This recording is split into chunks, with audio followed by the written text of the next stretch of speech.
Pero hoy nos hemos reunido aquí juntos para examinar la importancia de esto que acabamos de celebrar, que es la Santa Cena.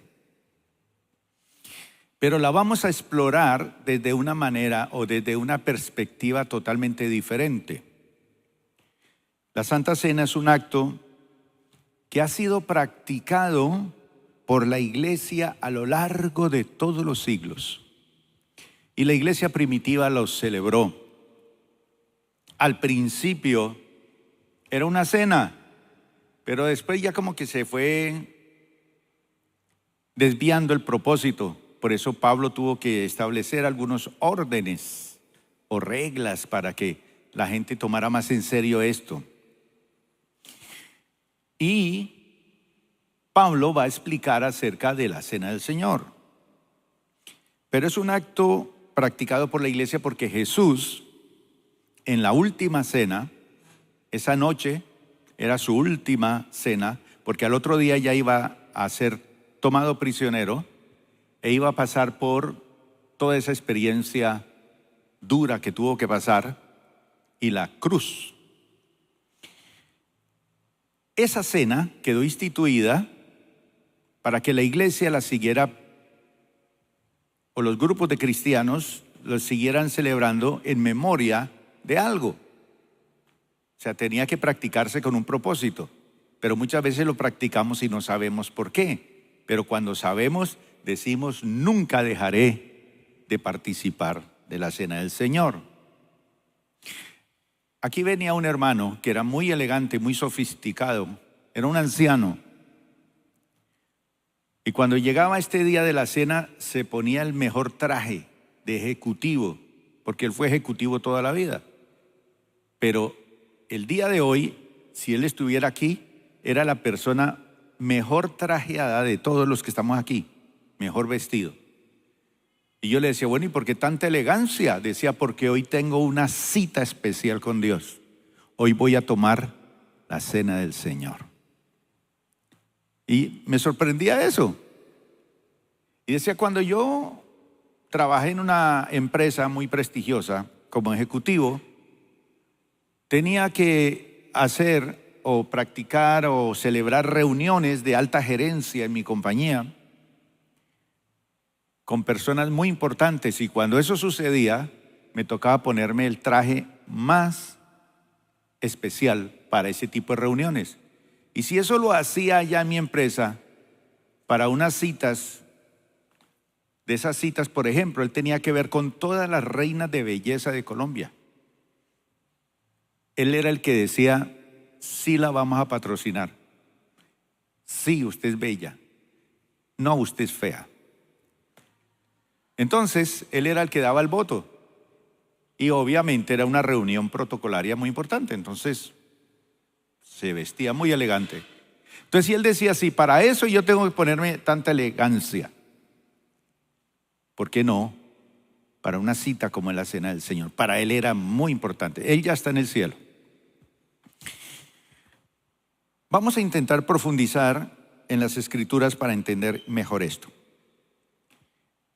En su primera carta que escribe el apóstol San Pablo a los Corintios, Corinto fue una ciudad, un puerto importante griego, en el cual Pablo fundó una iglesia.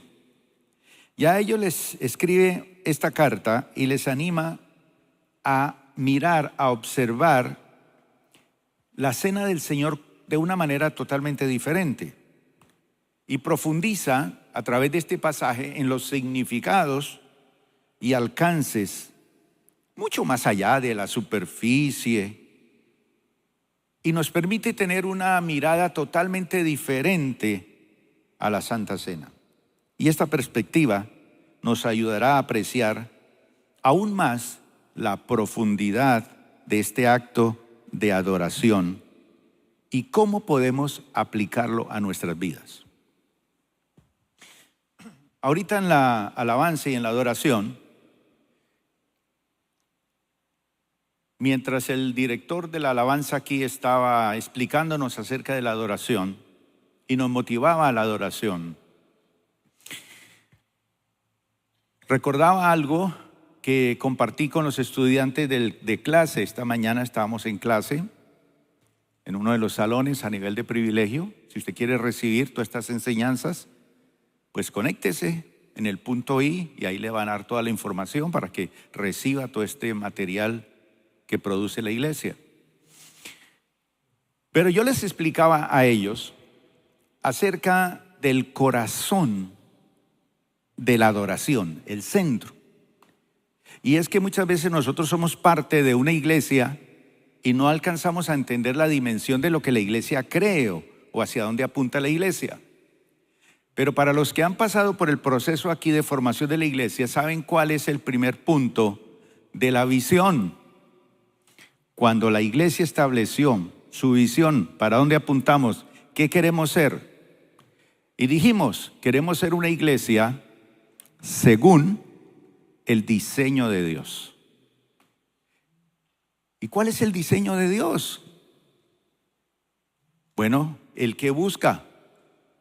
Dice la palabra que Él busca adoradores que le adoren en espíritu y en verdad.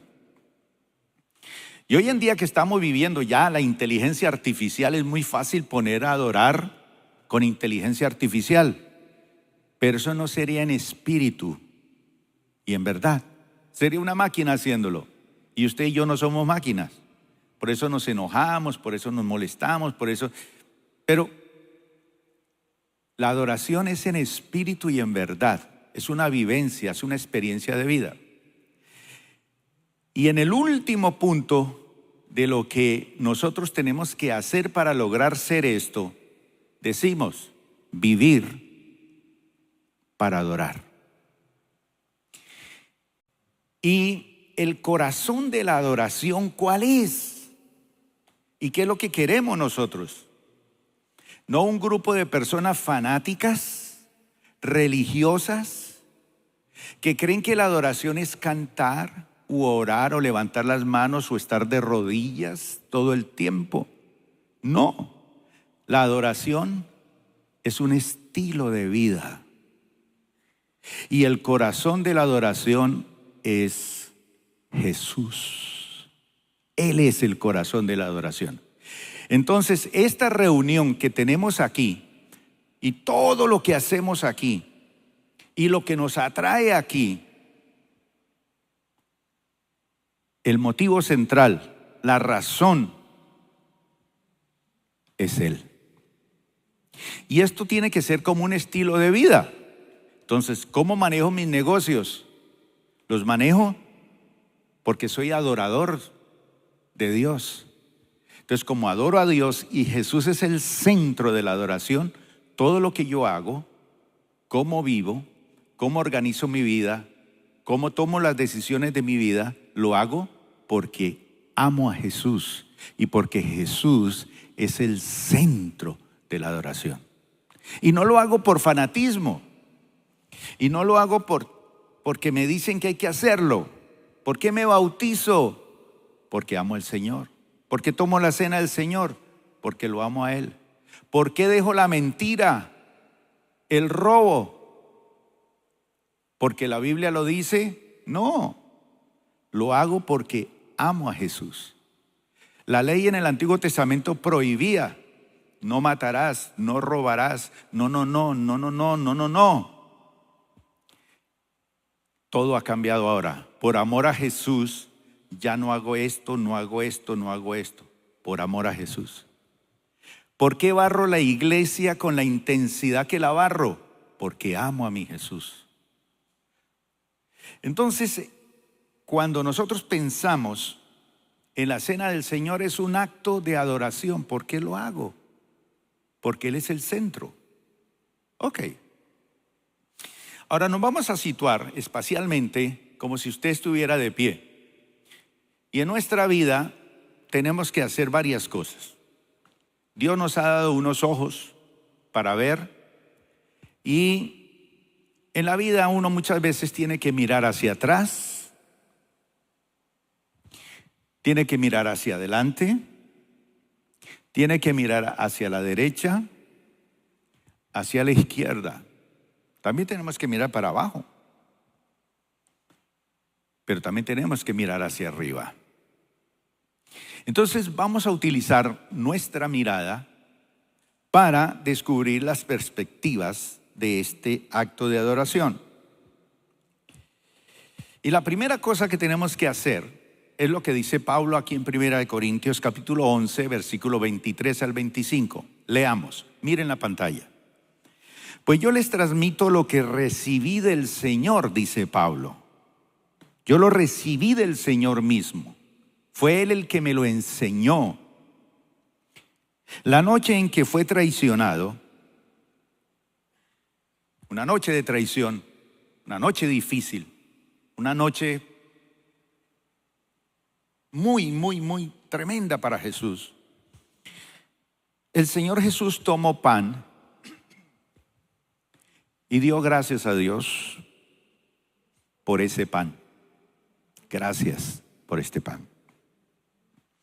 Luego lo partió en trozos y dijo: esto es mi cuerpo, el cual es entregado por ustedes. Y mientras estaban comiendo les dice: hagan esto en memoria de mí. Háganlo en memoria de mí. De la misma manera tomó en sus manos la copa de vino después de la cena y dijo: esta copa es el nuevo pacto entre Dios y su pueblo. Esta copa es el nuevo pacto entre Dios y su pueblo. No la copa, sino el contenido y el significado. Es decir, él tenía la copa en la mano, pero él era el producto central, el contenido central de ese nuevo pacto, ese nuevo tratado entre Dios y su pueblo. Un acuerdo confirmado con mi sangre. Es un acuerdo aquí, confirmado con mi sangre. Hagan esto en memoria de mí todas las veces que la beban. Entonces no era para tomarlo así livianamente, esto tiene un significado, claro. Entonces lo primero que uno tiene que aprender de este pasaje es que uno tiene que mirar hacia atrás. Hace más de 2000 años sucedió un acontecimiento que aquí lo narra Pablo, que yo tengo que tomarlo en cuenta. Él murió por mí. Él murió por mí. Y yo sé que usted y yo en cualquier momento ya no estaremos aquí. Vamos a morir. Vamos a morir. Hubo un poeta colombiano que dijo que nadie es eterno en el mundo y ya se fue también.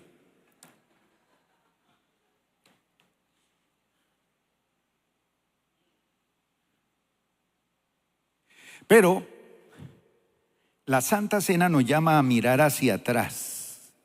Pero ojo, esa mirada tiene que tener un enfoque para recordar el sacrificio de Jesús en la cruz. Fue en esa cruz donde Jesús murió por nuestros pecados. Ese es un acto de amor supremo. Y es lo que nosotros recordamos cuando participamos la cena.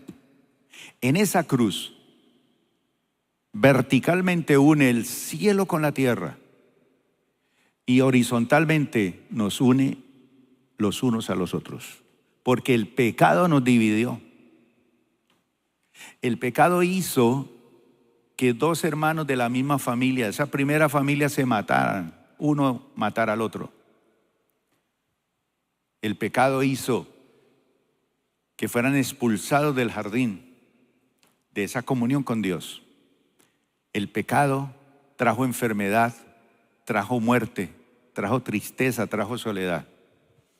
Y allí en esa cruz Jesús hace eso. Entonces, ese acto central, mirar hacia atrás para recordar eso, es reflexionar sobre el significado del pan y del vino como símbolos. Y es que ese acto central, mirando hacia el pasado, el acto central fue que en esa cruz hubo redención. Y la palabra redención es comprar, pagar un precio, saldar una deuda, volver a unir una relación rota. Es decir, volver a reconciliarse con Dios.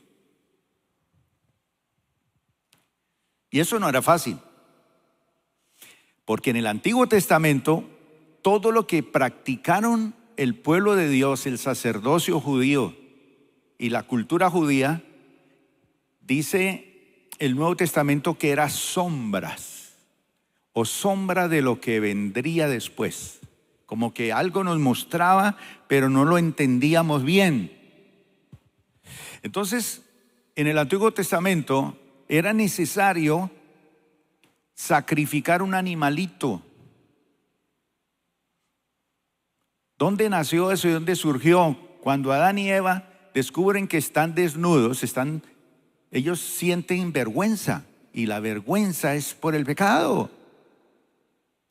Entonces Dios cubrió su desnudez, su vergüenza, y Él fue el primer confeccionista de la moda. No fue en París, fue en el Edén. Y le diseñó con pieles una ropa bien chévere para Eva y para él. Pero esas pieles las tuvo que poner alguien.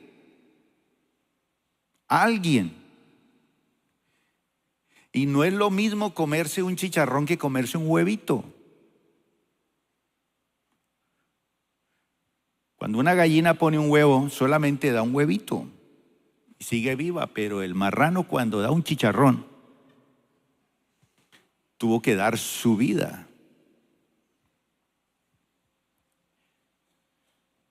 Entonces, para cubrir la desnudez y la vergüenza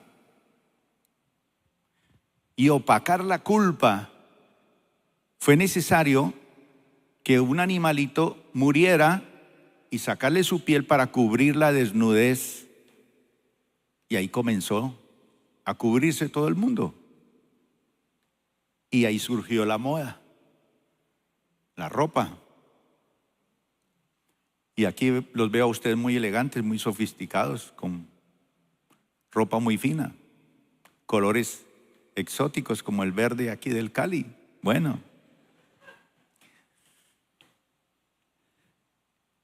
Pero resulta, mis hermanos, que sí fueron cubiertos, pero el problema del pecado no fue solucionado. Por eso tenían que salir del paraíso, porque no podían comer del árbol de la vida. Esto había que arreglarlo. Entonces, a medida que fueron pasando los años, vino revelación progresiva para el pueblo de Dios a través de la ley, y los sacrificios de un corderito se hacían para apaciguar la ira de Dios.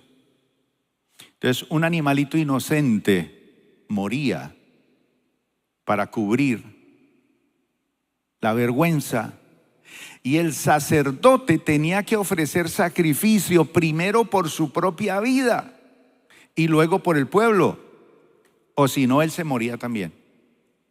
Y el sumo sacerdote entraba al templo a ofrecer, a rociar la sangre detrás del velo, y detrás del velo no se veía nada. Y el sacerdote tenía una vestimenta que tenía una simbología que iba a mostrar al Mesías en el futuro. Pero en el borde del manto, el sacerdote tenía unas campanitas que sonaban. Entonces la gente desde afuera Está haciendo tal cosa, pasó allá, pasó allá, subió, mire, bajó por la escalera, ya ofreció, ya salió. Solamente él podía pasar ese velo y hacer ese sacrificio. Y cuando él salía, era que Dios había aceptado el sacrificio del sacerdote sumo y del pecado por el pueblo. Entonces el pueblo celebraba. Dios nos perdonó, gloria a Dios, qué bendición, recibió. Pero la gente salía otra vez a hacer lo mismo, sí, otra vez. Pero cada año se hacía el mismo ritualismo, pero no habían cambios. Entonces tenía que haber un sacrificio perfecto para que nunca más volvieran a haber más sacrificios. Y esa noche Jesús les está diciendo, este es el acuerdo final. Esto sí va a solucionar. Este es el precio del Padre, su propio Hijo. Y la sangre de Jesús iba a redimir la humanidad. Y la palabra redención es comprar. Por eso Pablo va a decir, ustedes fueron comprados con precio, el precio de su propia sangre, su propia vida. Entonces la redención es totalmente diferente a la expiación, que era a través de un corderito. El corderito apaciguaba la ira de Dios, tanto con el sacerdote como con el pueblo. La redención pagó el precio total, solución total. Una relación rota por el pecado solucionada. No hay ira, no hay condenación, no hay deudas pendientes, todo quedó cancelado. No es borrón y cuenta nueva, es borrón y borrón. No hay cuenta nueva. Si hubiese cuenta nueva, habría condenación para los que estamos en el Señor. No hay ninguna condenación para los que estamos en Cristo Jesús. Démosle un aplauso al Señor. Ahora, eso no es licencia para pecar. Y entonces eso ya no hay tentación. Claro que sí. Claro que sí. Tenemos que lidiar, pero ya el pecado no se enseñorea de nosotros. Ya hay alguien que nos ayuda a vencer eso. ¿Y quién? El corazón de la adoración. No hago esto no porque se prohíbe. No hago esto porque me lo prohíben. No hago esto porque amo a mi Señor Jesús. ¿Por qué deja la mentira? ¿Por qué deja el sexo desordenado? ¿Por qué deja tantas conductas? No lo hace porque se lo prohíben, sino porque usted encontró el amor. El amor. Y el que se ha encontrado con Jesús, su vida es totalmente transformada, es diferente. Y de ahí en adelante uno puede ir por todo el mundo diciendo, yo soy aquel hombre que fue tocado por Jesús. Jesús me sanó. Entonces uno mira hacia atrás es para ver eso, la redención. Porque hay ejemplos de personas que miraron hacia atrás. Por ejemplo, el autor de Hebreos dice así, porque aún un poco, eso está en el capítulo 10, verso 37, porque aún un poco y el que ha de venir vendrá y no tardará, mas el justo vivirá por fe. Porque si retrocede, no agradará a mi alma. Pero nosotros no somos de los que retroceden para perdición, sino de los que por fe alcanzan la salvación. Entonces, cuando yo miro hacia atrás es para contemplar la redención. Él pagó el precio. Por eso es que yo como pastor muchas veces me opongo a muchas canciones que cantamos el pueblo de Dios. Porque no son canciones posicionales. de nuestra posición en Cristo. Mire lo que dice allí el versículo que acabamos de leer. Esta copa es el nuevo pacto, un acuerdo confirmado con mi sangre. Ya, finiquitado. ¿Por qué pedir por algo que ya fue finiquitado? Si Él pagó mi deuda, vivo en esa libertad de la deuda. Entonces mi alabanza y mi adoración y mi servicio y mi vida es porque Él ya lo hizo. Y en gratitud por lo que Él ya hizo, lo amo y le sirvo y le canto. Y lo que canto tienen que ser verdades y no tienen que ser canciones pidiendo cosas que ya las tengo. Entonces, si ya las tengo, lo alabo y le adoro porque ya las tengo. Pero no pedir por algo que ya Él en la cruz lo hizo. Hay otro versículo que dice así: no os acordéis de las cosas pasadas, ni traigáis a la memoria las cosas antiguas. Yo hago algo nuevo, pronto saldrá a luz. ¿No la conoceréis?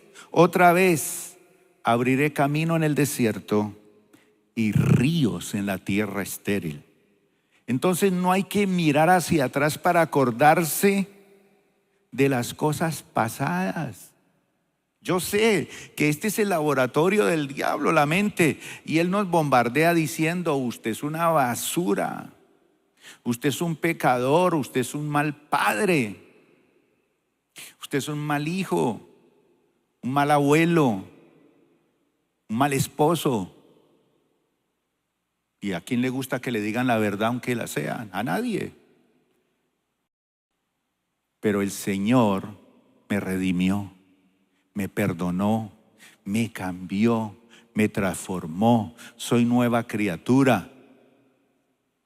Ya soy alguien nuevo. Entonces, cuando yo volteo a mirar, yo no volteo a mirar las cosas que yo hice, de las cuales me da vergüenza recordarlas. No, yo volteo a mirar esa cruz, pero no me quedo en la cruz, me quedo en el Señor, que no se quedó en la cruz, sino que vive y vive dentro de nuestro corazón. Gloria sea su nombre.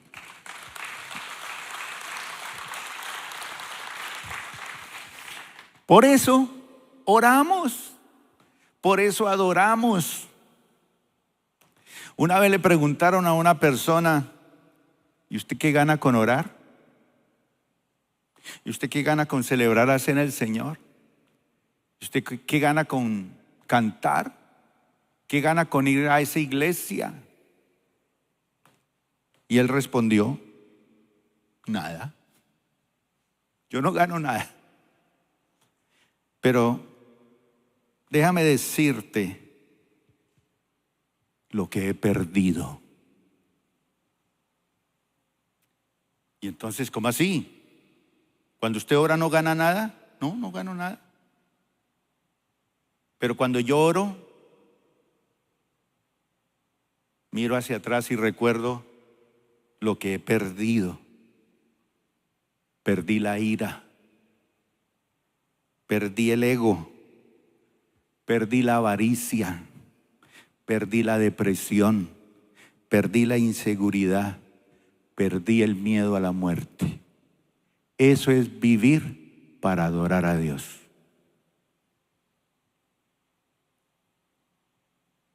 ¿Qué saca orando? Pues nada. Pero cuando yo oro reconozco lo que perdí. Gracias, Señor, porque dejé la ira, la rabia, la amargura, el resentimiento. Vale la pena mirar atrás, pero mirar a Jesús en esa cruz, porque Él lo conquistó todo. Todo lo puedo en Cristo que me fortalece. Viva usted la vida del Señor. Pero también la segunda perspectiva es que tenemos que mirar hacia adelante. ¿Y hacia adelante a qué?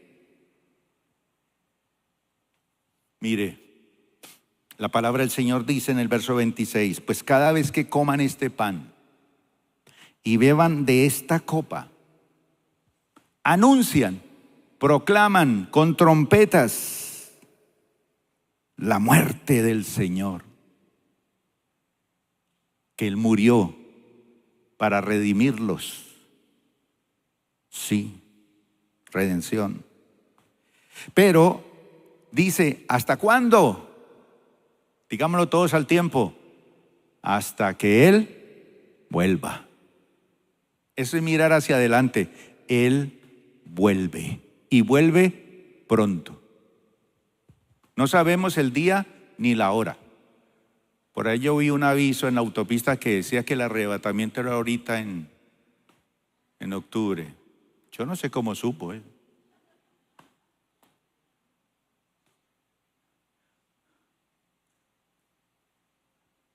Acabo de cambiar mi carro viejo de 16 años y dice, no, va a llegar ahorita en octubre, no lo voy a alcanzar.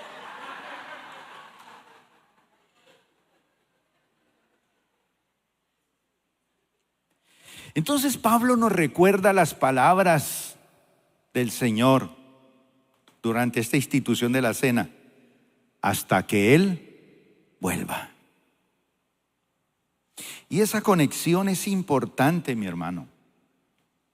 Imagínese cuando alguien le dice a uno, la próxima semana voy a visitarlo a su casa. No le digo ni el día ni la hora, pero la próxima semana voy.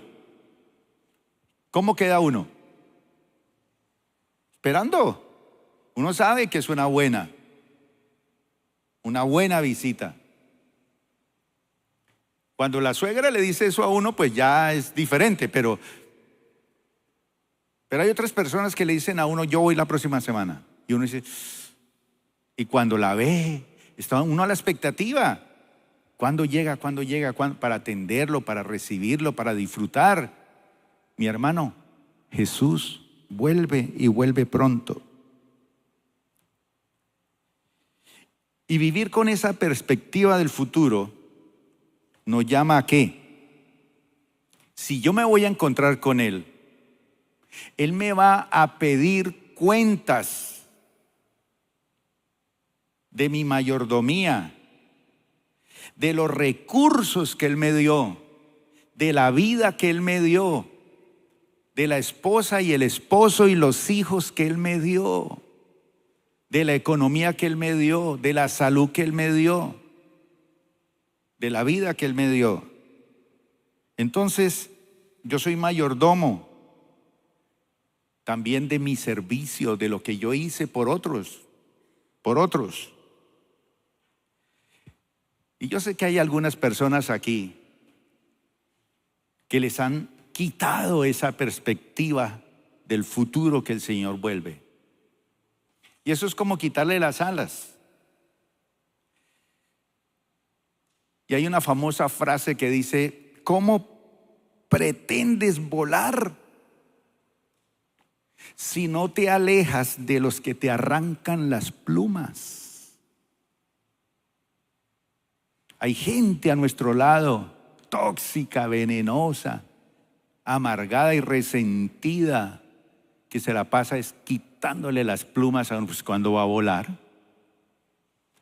Pero no se deje quitar las plumas de la fe. Jesús vuelve pronto. Y le vamos a dar cuenta de que lo que nos dio, lo pusimos a funcionar bien. Número 3, verso 27 y 28. Ya miramos hacia atrás, ya sabemos, mirar hacia adelante, Él viene, pero ahora tenemos que mirar hacia adentro, examinar nuestros corazones, nuestra vida. Somos seres históricos, somos los únicos seres en el mundo que podemos tener conciencia de nuestro pasado y de nuestro futuro. Un perro no se levanta por la mañana diciendo, yo quiero ser un mejor perro. ¿No? O un tigre diciendo, ayúdame, que hoy no me como este entrenador. ¿No? Papayazo y pin se lo comió. Pero nosotros los seres humanos sí tenemos conciencia de nuestro pasado y nuestro futuro. Somos seres históricos. Por lo tanto, dice, cualquiera que coma este pan y beba de esta copa del Señor en forma indigna es culpable de pecar contra el cuerpo y la sangre del Señor. Por esta razón, cada uno deberá examinarse a sí mismo antes de comer el pan y beber la copa. Examínese. Los médicos le dicen a uno por la mañana, cuando usted esté en la ducha, examínese, a ver si tiene una pepita por aquí. Hasta los hombres, pues le sale el cáncer en el seno. ¿Notó algo raro? Examínese. ¿Ve algo raro? Examínese. Pero en lo espiritual dice, examínese. Y esta es una cosa que tenemos que ser conscientes. Si mirar hacia atrás, mirar hacia adelante, pero examinarnos. Examinarnos. ¿Cómo está mi vida? ¿Voy a mejorar? ¿Voy a crecer? Y por último, bueno, en esto de examinarnos, aquí en la iglesia tenemos algo que es bonito. ¿Cuántos pueden decir, he tenido un buen orientador en mi iglesia que me ha ayudado? Y lo bendigo. Y le he comprado ropa y zapatos y de todo. Tacaños. Pero no, ellos están entrenados. Pero nosotros, cuando somos orientadores, nos toca pasarle un informe a desarrollo humano, que es otro equipo que trabaja aquí en la iglesia, presentando una radiografía del discípulo que tuve por un año o año y medio, y lo califico en todas las áreas. Por ejemplo, en oración, ¿cómo lo recibí? 0. Él no oraba nada. Entonces yo escribo apto, no apto o en proceso. Apto es que ya ora, no apto es que no ora todavía, después de un año. Y en proceso es que más o menos ora. De vez en cuando le ora al Señor y luego le pide a un santo. Pues está en proceso todavía. Pero cuando ya la persona está lista, apto. Y pasamos un informe. Y decimos, mire, tomamos a esta persona en 0 y la entregamos así para la gloria de Dios. Los estudiantes califican a los profesores igualmente. Entonces, cuando se cambia un profesor es porque seguramente o él no pudo dar más clase o los estudiantes dijeron es malo. Entonces hay que cambiarlo. Pero eso es parte de mirar hacia adentro. Entonces pregúntese si usted en su vida espiritual, apto, no apto o en proceso. Generosidad, ayuno, oración, devocional. Y termino. Hay que mirar también alrededor. 1 Corintios 11. Así que mis amados hermanos, cuando se reúnen para tomar la cena del Señor, espérense unos a otros, tranquilos. Si de veras tienen hambre, cada uno coma en su casa, a fin de no traer juicio sobre ustedes mismos. Cuando se reúnan, les daré instrucciones sobre los demás asuntos de mi llegada. Es decir, hay que considerar a los demás. ¡Qué bonito! Por ejemplo, nosotros no somos cristianos solitarios. Cuando llega a usted la oportunidad y le dicen, hombre, necesito un empleado, ¿en quién piensa usted primero? En alguien de la iglesia. En alguien de la iglesia.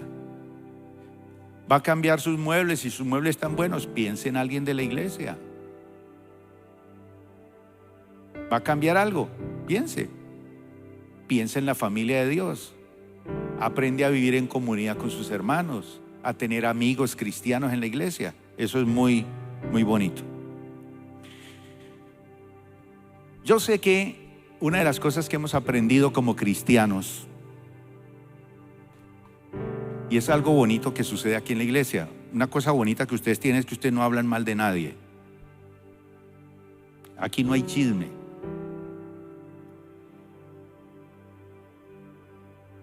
Mire, no hablar mal de nadie es la mejor forma de hablar bien de ti. Si usted no habla mal de nadie, es la mejor forma de hablar bien de ti. Entonces aquí sí hay mucho error y mucha cosa, seguro. No hay tanto pecado, ¿por qué? Porque somos una iglesia creada para ser como Jesús, santidad, buscamos mejorar, ser limpios en nuestra manera de vivir, pero no hablamos mal de nadie,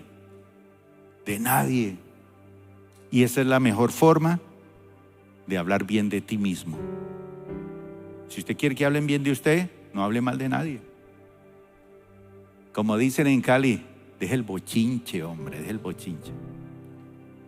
Pero lo que hizo un ladrón, y así tenemos que cerrar, póngase de pie. Robó y corrió y miró para adelante, miró para el lado, miró para atrás, pero se le olvidó mirar para arriba. Y por eso lo agarraron. La cena del Señor nos recuerda, mira para arriba. Dice la palabra de Dios, si habéis resucitado con Cristo, poned la mira en las cosas de arriba. ¿Y qué significa eso?